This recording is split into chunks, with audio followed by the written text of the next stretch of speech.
Well, kids love them. Surgeons definitely don't. Local ERs are seeing a spike in the number of trampoline-related injuries, with a second trampoline park about to open in the capital region. CBS 6's Julia Dunn has the risks that parents and kids should be aware of. And my boys were jumping on the trampoline, and Trevor was bouncing and fell out the door and broke his arm.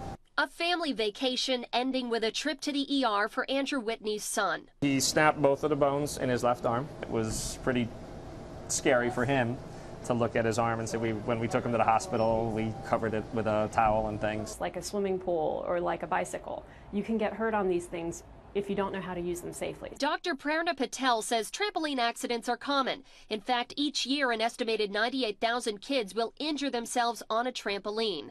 But recently, she's seeing a lot more sprains, breaks, and neck injuries since trampoline parks came into the picture.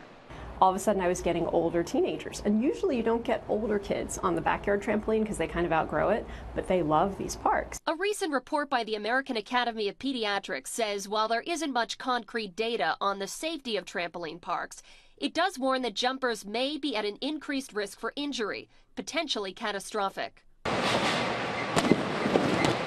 CBS 6 visited Flight in Albany. Just through the doors, a set of rules and a waiver you must sign before jumping. Even when you're playing by the rules, there is risk here. We've definitely seen injuries. The most common is a sprained ankle. Manager Mike Bigelow shows us some of the safety features. This actually reduces the spring. Like these shock-absorbing pads and safety nets. Trampoline underneath this. And a play area for young kids. In this park, when it comes to things like padding, the overall design, any of the safety features, everything follows a certain set of regulations by the American Society for Testing and Materials.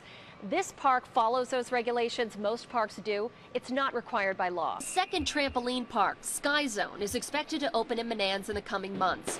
In the meantime, if you're choosing to install a home trampoline or visit one of these parks, experts have these safety rules.